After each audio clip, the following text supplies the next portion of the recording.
Okay. All right. Alrighty. Hello, everyone. I am Alejandra. I work at InfoTech, and I'm very excited to be here with you all today. This one is recorded, so you can kind of miss the first part. Love that. Yeah, you can miss the first part. It is being recorded and you can watch it later. So without further ado, I'll go ahead and introduce myself. So I am Alejandra and I am trying to get this set up. Okay, so I will be talking about employee experience today and what we do at InfoTech and really trying to differentiate between employee engagement and employee experience and the differences between those two. I have a background in psychology and have a master's in management, and research has really been my interest for the longest time. I have done research in health disparities and marketing and advertising, and also done research in just human resources in general and working with IO psychologists in that field. So this is pretty much at the core of what I enjoy to do. And I'm very excited to do it as my job. And so I will be sharing with you all employee experience at InfoTech and also saving some time at the end for you all to ask any questions. But if throughout any point today you have any questions, please feel free to drop it in the chat and Michelle's going to ping me and I will be more than happy to answer them as I go. So without further ado, I really want to talk about the difference between employee engagement and employee experience. And I'm going to open it up to the chat. Can anyone tell me what they think the difference between employee experience and employee engagement is? And if you don't have an answer, that's okay. That's what we're here for today. But if you want to take a guess, give it one more step. So employee experience being the things that happen in the day-to-day versus engagement where they're actively wanting to participate? Close, pretty close. So employee engagement is more of the output that we want from employee experience. So employee experience is more of the overarching, everything that goes on in the workplace. We'll talk a little bit deeper into that. And employee engagement is what you want employees to feel. You want them to feel engaged and passionate and feel connected to what is going on in their workplace so that they want to come to work. You know, you don't want to be at a job where you dread going to and you dread walking out of your car or I guess hopping on that Zoom for. So that's the engagement piece, the ultimate golden nugget we're trying to get to. Whereas employee experience is all the things that you can kind of measure and use to your advantage to kind of get the ultimate goal of employee engagement. So it's an interesting differentiation because for so long it's been the focus of we have to get engagement, but not really thinking of how you get that engagement. So good shot there. So employee experience is just that overall what people observe, or feel when they're in your organization. And that can even start from the point before they even walk in as an employee to your organization. So that can be events that you have going on in your community, your online presence, even what your job ad looks like, and the benefits that you're providing, what your website looks like. All of those things can kind of help pivot how people feel towards your organization and the engagement that they have towards it and the interest overall. So getting the right people to apply to those jobs and really catching them and trying to foster that even before they start their journey within the actual organization. So I think it's really cool to see how it's almost a cycle. And for the longest time, a lot of people really try to focus on that other half of the circle and engaging people as soon as they're in the door, looking for ways to development and then performance. And then when they exit, that's pretty much it. Really skipping on what is this whole other half of the circle, which is what I've mentioned before, attracting people to get them into the door. Then their onboarding experience. Are you setting them up for success in a timely manner so that they feel like they can really contribute to their job when they're ready to do so and that they have the confidence to do so? Because that can really trickle down into all the other aspects that are going on. And most recently, we're even seeing trends of how we can engage alumni. Much like organizations do for universities, we also have our InfoTech alumni and trying to think of ways that we can really capture them so that if they ever want to come back, the doors are open and keeping that in the back of their mind. And this is really important now because I'm sure all of you have seen it in some way or another through your organizations, how there's been higher turnover rates because through the pandemic, people were, worried about, will I have a job tomorrow?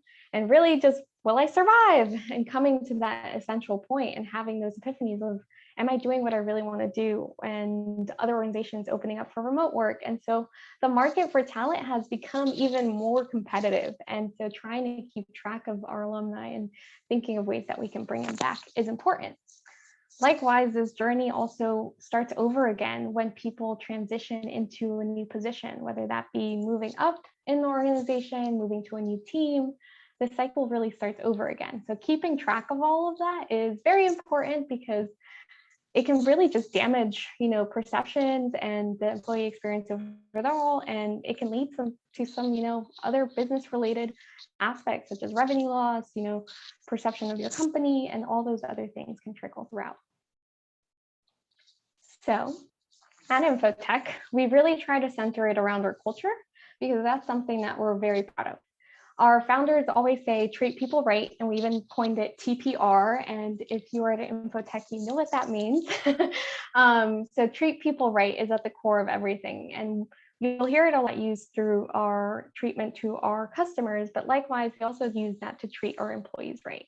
And really making sure that we are doing the best that we can to treat them the way they want to be treated and meeting them in those situations.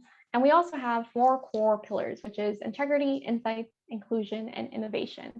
So making sure that at the forefront of what we're doing for our employees, those 4 pillars and our treat people right culture is really at the center, which I think is really important as you're thinking about your company's employee experience, is understanding what do you want the ideal experience to be? What is your mission for your employees? What do you want them to feel when they're part of your organization? We'd like to say we're a family, but as we grow and we've seen growth throughout this year, we've hired, I think we're at 96 employees since January.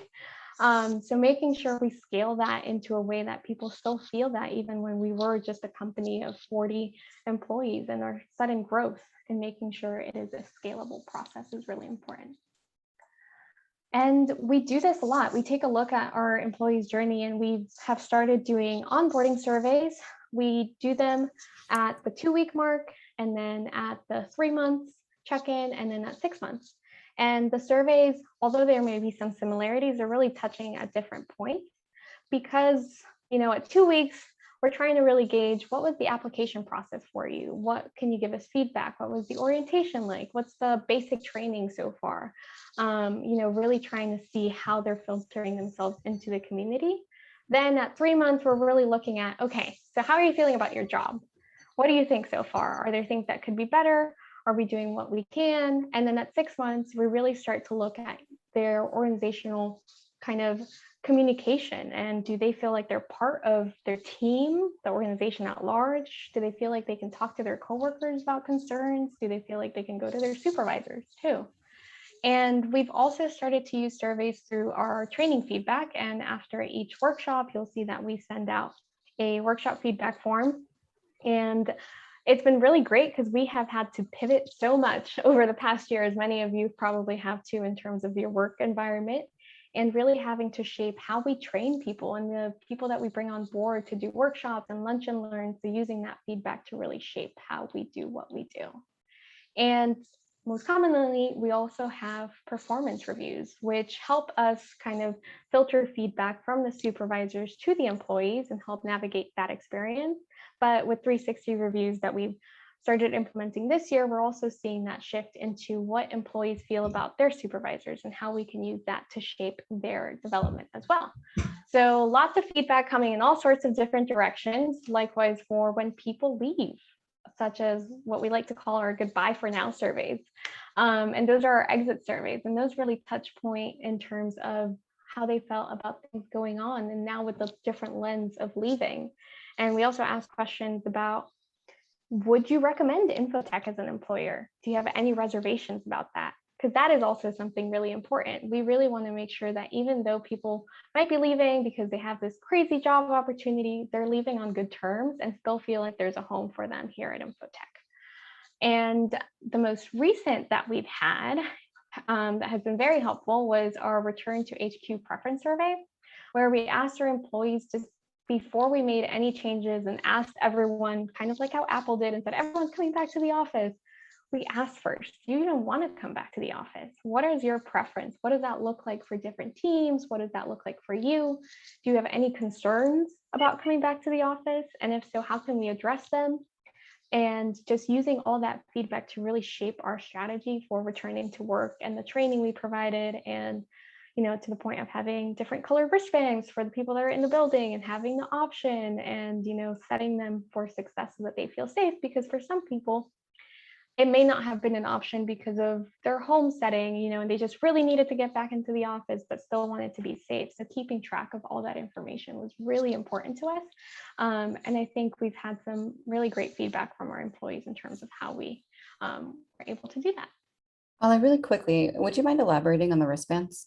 Yep. So for the wristbands, what we have is, we still have this table set up in the front, but we have green, yellow, and the red. And so people can grab wristbands, because what we wanted was so that people didn't feel like they constantly have to say, oh, I'm keeping my distance.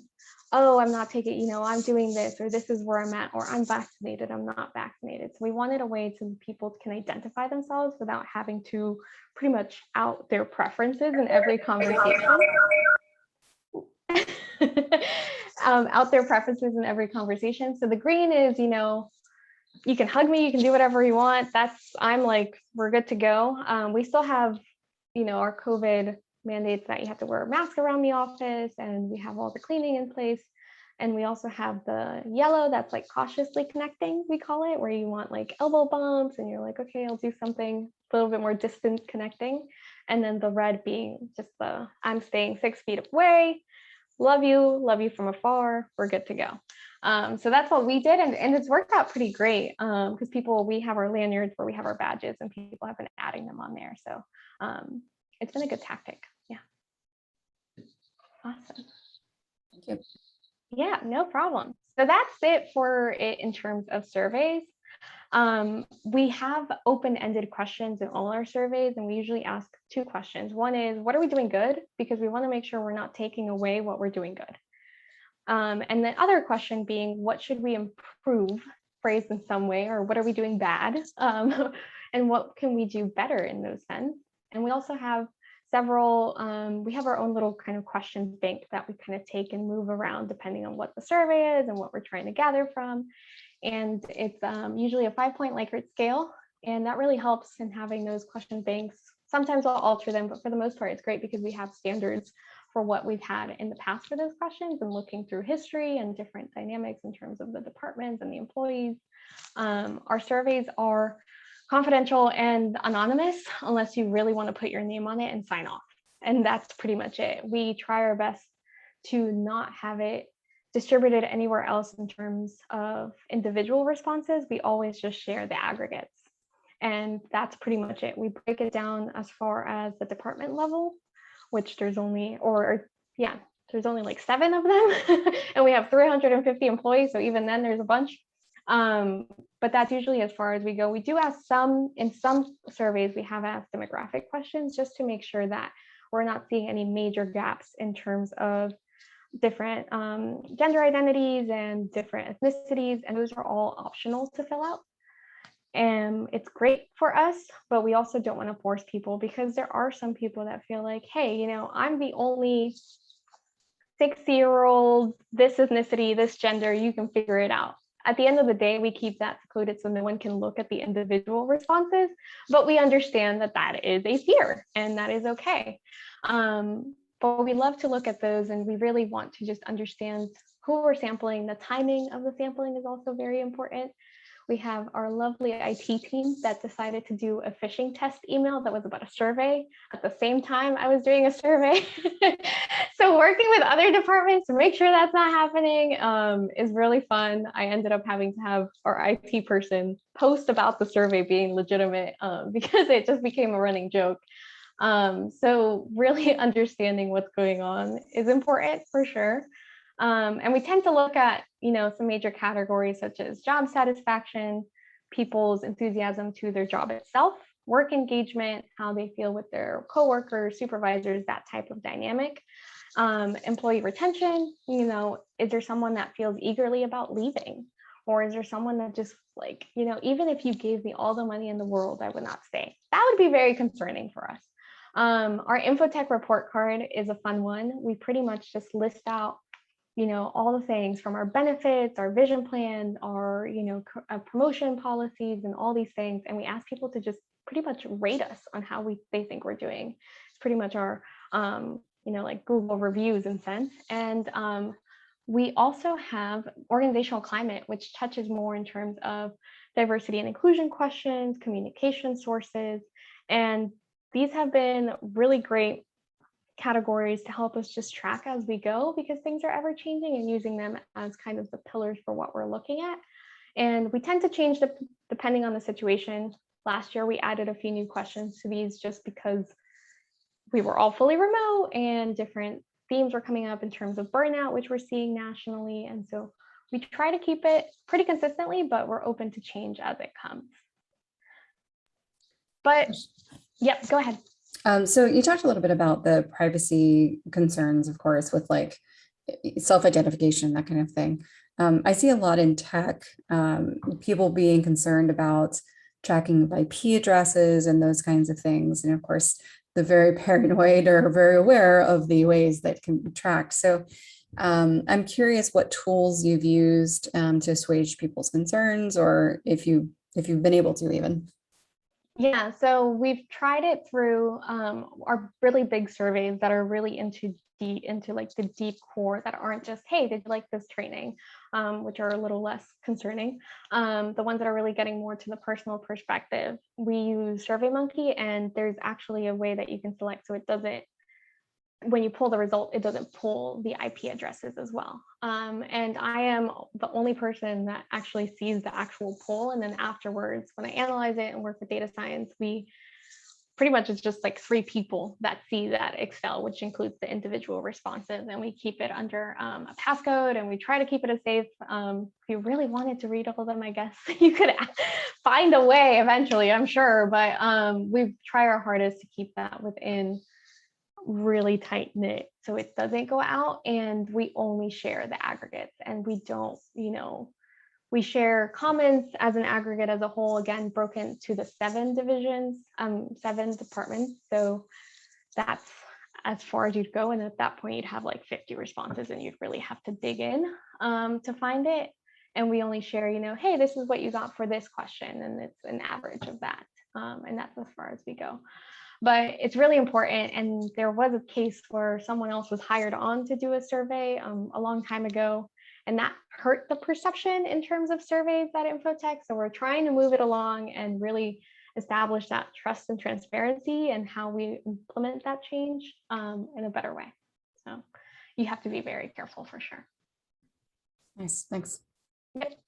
Some companies do take it and just give it to a whole nother company and external outsource it, and they do that. Personally, being only 350 employees can get a little costly to do that, and to do it as often as we want to do. So this is what we've found to work so far. Any other questions? Awesome. Okay.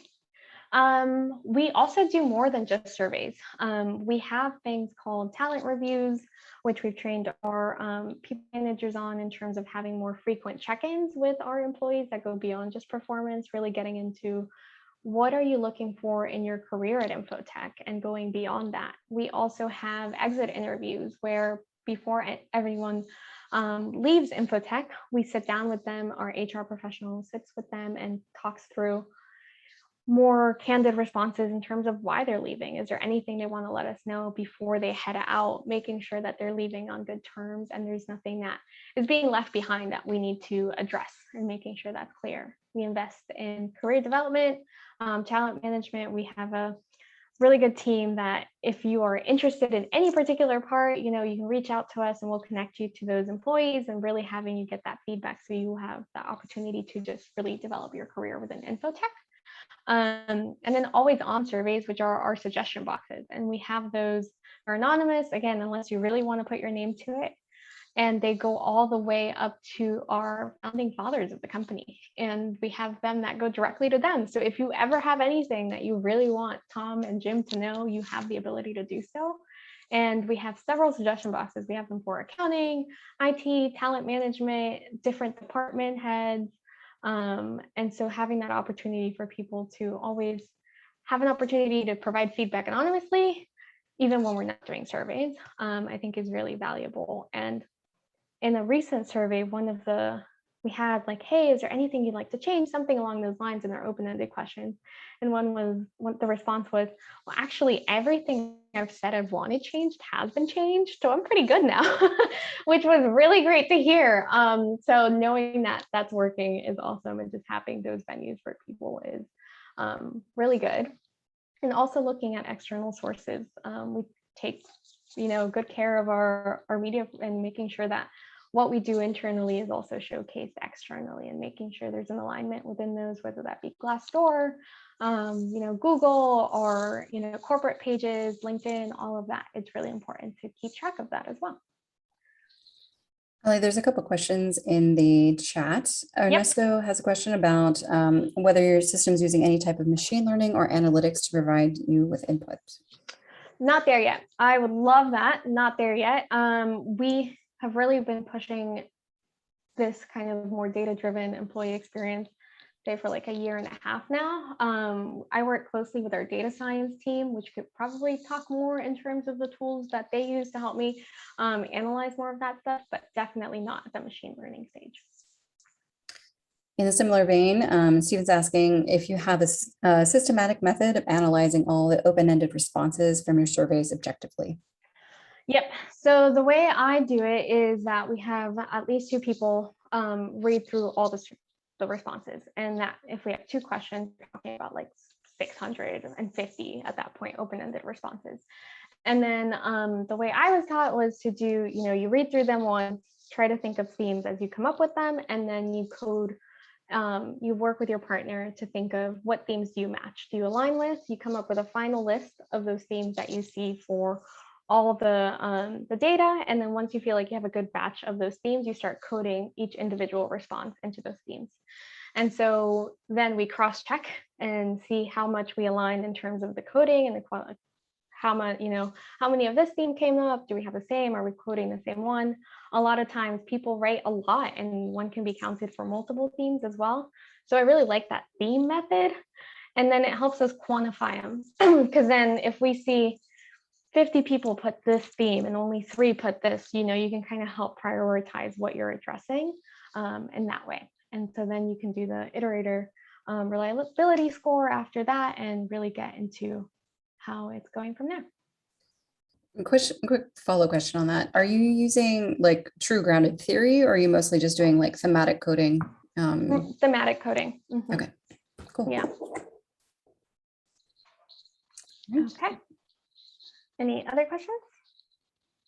Awesome. Cool. So this all is really important to us, and especially like I've mentioned, as we've grown for the past 2 years, we've been ranked 21st in Florida's best companies to work for large companies, which has been a great honor, especially to maintain that after going fully remote and seeing that we can keep our people engaged even after going and not having a building and having our happy hours or in-person hackathon. And so I think it's really important, because at the end of the day, whenever you're thinking about the employee experience, you really have to make it very scalable and not just do it for a one-time fix, and looking for ways to sustainably improve your employees' overall experience so that everyone involved and even the new people coming on can feel the same and even better, hopefully, experience as you go. And so when you're thinking about that, it's great to have all this feedback, and it's great to have all these cool dashboards with all the bells and whistles and to have all these things. Love it. But at the end of the day, what really matters is what you do with the feedback and the changes that you implement, and seeing if your employees are being heard and they feel heard. And so we have different ways of tracking this. We make reports for our managers, and they get that, and they see kind of overall categories, subcategories, the questions themselves. We have our little dashboard where we track our, trainings, and we can filter it down to different divisions and departments and really look into that. And then when it comes to the open-ended, when we see those big themes and we've quantified them, we share all this information in aggregate to our employees at our quarterly meetings. and they're able to see, this is what we've heard and this is what we're going to do to fix it. So really phrasing it in a, you said, and our response will be this. And helping them keep our word into what we're trying to do. In many cases, you'll see some of the themes throughout, and it's like, okay, we're almost about to launch it. Just hold on one more month. So that's really exciting when we know that we're seeing those themes, but we're so close to having them be out there for our employees to see. And we also have opportunities whenever there's these themes. A lot of this can sometimes be cross-functional as well. It doesn't just live within our talent management department. We have to really look at, is this something that we need to get accounting involved? This is a process that we have to fix with them. Is it with IT? Is it with the managers? And so we'll have what we call speak outs, which are design thinking sprints, and we'll really just sit down and brainstorm how we can make things better. And really making sure that we're embedding it within the system and not just doing a one-time patch fix and patting ourselves on the back. Which is really important for us. And that helps us know that we have someone that is going to be responsible for carrying that through to the finish line and then coming back to make sure that what we did is actually helping and gathering that feedback as well. Which is my personal favorite part of doing this, because then I get to work with lovely, great people from all across the company to think through this. And through that, we've had expansion in our total rewards and really looking more into providing benefits that will align with what our employees need. Still trying to move the needle in that space. We've been focusing on our onboarding and training experience, emphasis on diversity, equity, and inclusion, communication of the strategy. A lot of times we got that in terms of, hey, we get this big picture strategy, but how does that filter down to me? Improvements towards a performance appraisal, talent acquisition process, and making it clearer for people to understand what they need to do to move within the company. Timesheets was the big one that we're still trying to move the needle on. We get a lot of comments in terms of our timesheets and how that gets tracked. And even to the point of getting feedback in terms of the snacks we're providing and the things we do. We used to have a cupcake Thursday where it was everyone's birthday for that month, and everyone got cupcakes, and then we got feedback of, hey, cupcakes are great, but I'm trying to eat healthy, can you add some bananas and stuff? So it's been great to kind of see that feedback filter in through all the different aspects, even the events that we're hosting. So it's awesome to see that.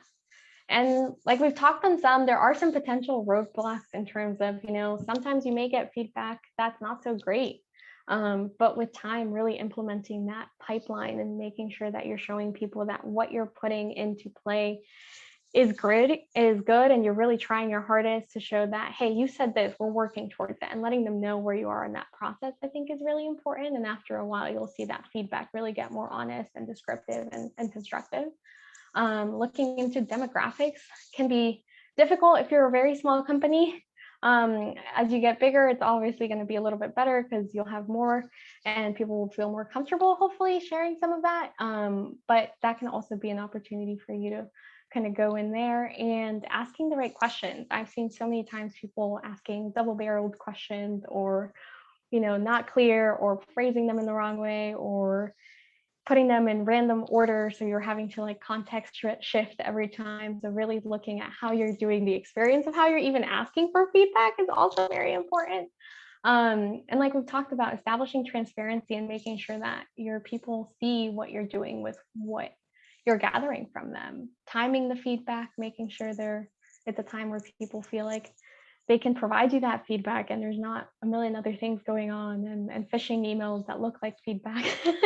And then that messes with everything. And also, getting buy-in for change can sometimes be an issue, but after a while, people will just know that just comes with the process of being at your company and understanding that, it's an iterative approach, that we're constantly looking for areas to grow. And there may be cases where you have difficult asks, but I think just acknowledging it, saying why or why not you can't do it right now, and thinking of other ways that you can possibly get to close enough. And if not, just asking what else can you provide, and eventually you'll get to something that is doable and your employees will still be satisfied with, hopefully.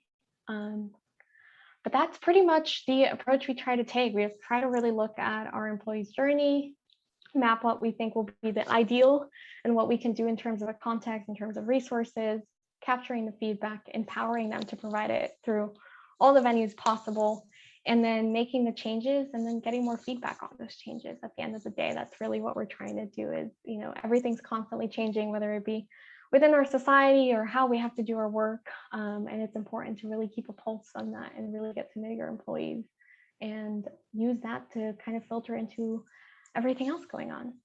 So that's all I have for you all.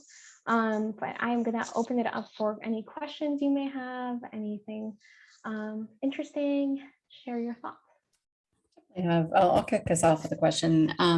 You mentioned doing some reports quarterly. How often are you surveying? I mean, there's a number of different types of feedback you're soliciting. How often is that happening? So it depends on the different stages that people are at. And sometimes we are not doing it holistically so that every single employee gets it. Depending on what we're doing within a particular group of people, we may survey them differently or check in on them differently. We do our big surveys at least once a year, which are lengthier surveys. I would love to do them more frequently, but we're still trying to get people used to taking surveys, which is why I love our new hires, because they get it, 2 weeks, 6 months, and they're more used to the consistency of being asked for their feedback that way. So it just kind of depends. I wouldn't be able to say like, oh, we do it this often, because there's so many different stages. But we're gathering feedback, I'd probably say a few times a month in different venues and to different people and in different ways. Yeah.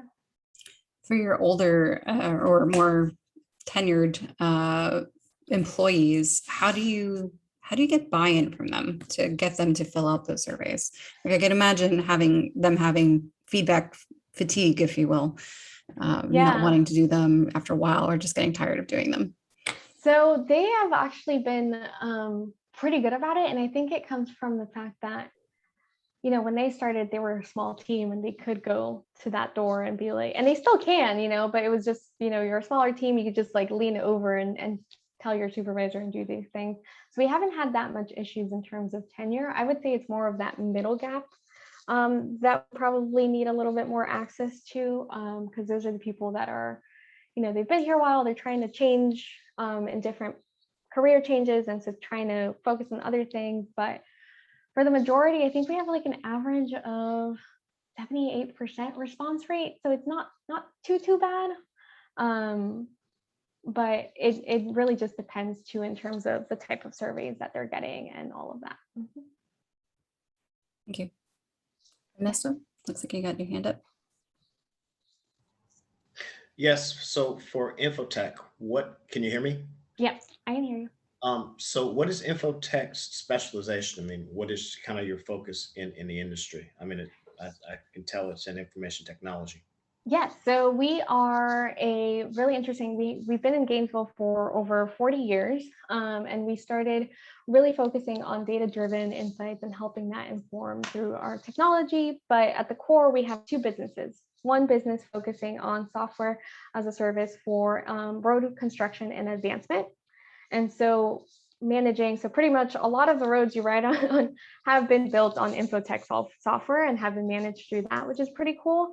And we also have our consulting InfoTech side, which is more on antitrust litigation and using data-driven stuff like that to really help in terms of when you're in the courtroom and there are the experts at hand. And we've had really amazing cases from school milk to it started in road construction and feeding that money back to taxpayers. So it's a really cool two-sided kind of company. And so it's really interesting to keep track of that as we're looking through the employee experience and the data, because, one's more law firm-esque in a sense, it's a smaller team, more focused in terms of courtroom and data analysis. And the other one is, really much like a tech company, because it is a tech company side. And so keeping track of those two different dynamics and personalities in terms of the employees is really interesting to see as well.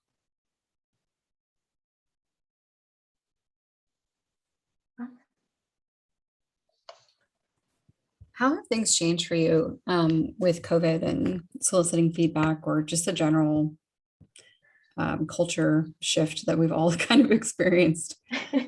I think that's what's really driven us to really look into how we are soliciting feedback and how often we are, and trying to push the needle on that more. because it used to be that you almost felt the culture being in the building, and you saw it more and you were able to be more aligned to it in that way. And now we don't know, there may be times that you just don't see people anymore. People are Zoom fatigued. They don't want to have their cameras on, which we understand as well. And so we're having to kind of go the extra mile to check in on them and have those check-ins. And we're trying to push that with our people managers as well, to have more consistent check-ins with people. Don't just let your individual contributor, go off for 2 months and then come back and resurface. Really having those meaningful check-ins with them, and having them in a way that will also transition to their career at InfoTech, and making sure that you're aligning what people are doing to what they want to do in the future. So yeah, it's really changed, and it's been interesting from like a talent management perspective, because we've had to shift how we engage with our employees. We always had around 40 employees that were fully remote. And so that was an area we were going to focus on in 2020 in terms of how do we engage them more. And then everyone went fully remote. We're like, okay, we can do that as well. So really looking at that has been important. Yeah. You just got to really focus on those people. Yeah. Yeah. I'm curious if there's anything you could share, and if you can't, that's okay, about any shift in priorities that you've seen. Like you mentioned that there's, employees are rating benefits and those kinds of things. I'm curious if you've seen any monumental shifts in people's priorities as they've moved to being remote. So I think we've seen some shifts in terms of pretty much, there's burnout. There's a lot of people that, working from home, you don't look at the clock, or you don't have like, hey, the building's closing at this hour, I have to get out of here. And a lot of people kind of working longer hours just because that's kind of the groove they feel in. And from that, experiencing burnout. And we've seen, a lot of asks in terms of mental health opportunities to improve that and access to that. And so we are thinking through ways right now in terms of how we make it so that people feel like they can take breaks, and like they can do that without feeling like there's 50 wheels turning behind them that they're going to have to catch them later.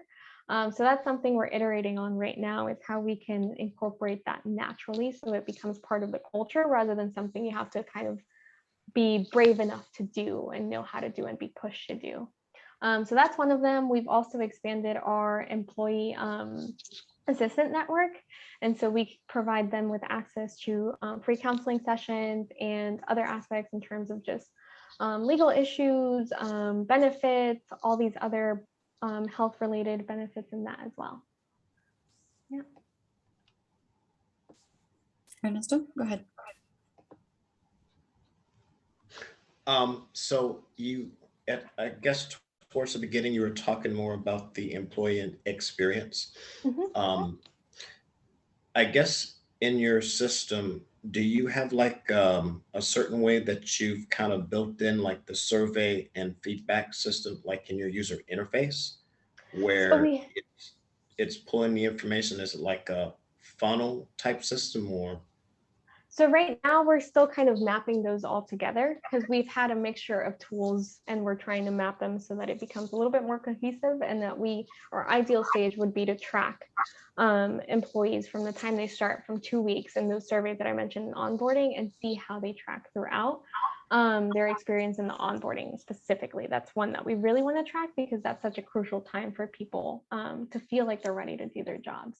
So we use different versions. We've used something as simple as Google Forms because of their accessibility.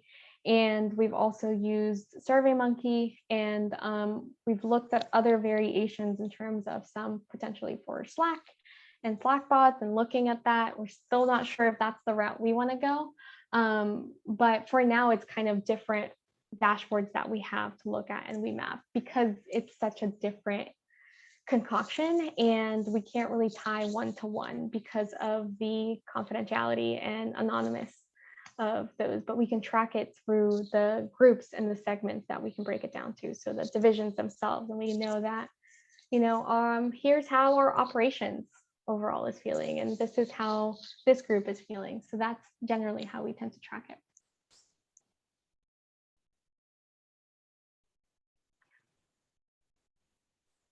Great.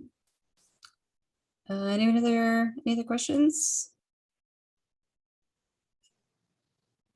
Okay. Ali, thank you so much for coming out and chatting with us tonight. I do want to do a double plug for Start GNV, startgnv.com/jobs. You will actually see 11 jobs at InfoTech if you are interested in the Gainesville area.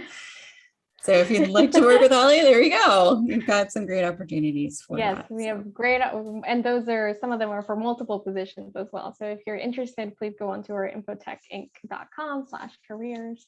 It's got some awesome opportunities. Feel free to reach out, connect on LinkedIn. And I'm happy that you all came out and appreciate it. Absolutely. Thanks, everyone. And our next meetup will be on October 5th. I hope to see some of you there. In the meantime, everybody stay safe. See you next time. Thanks all.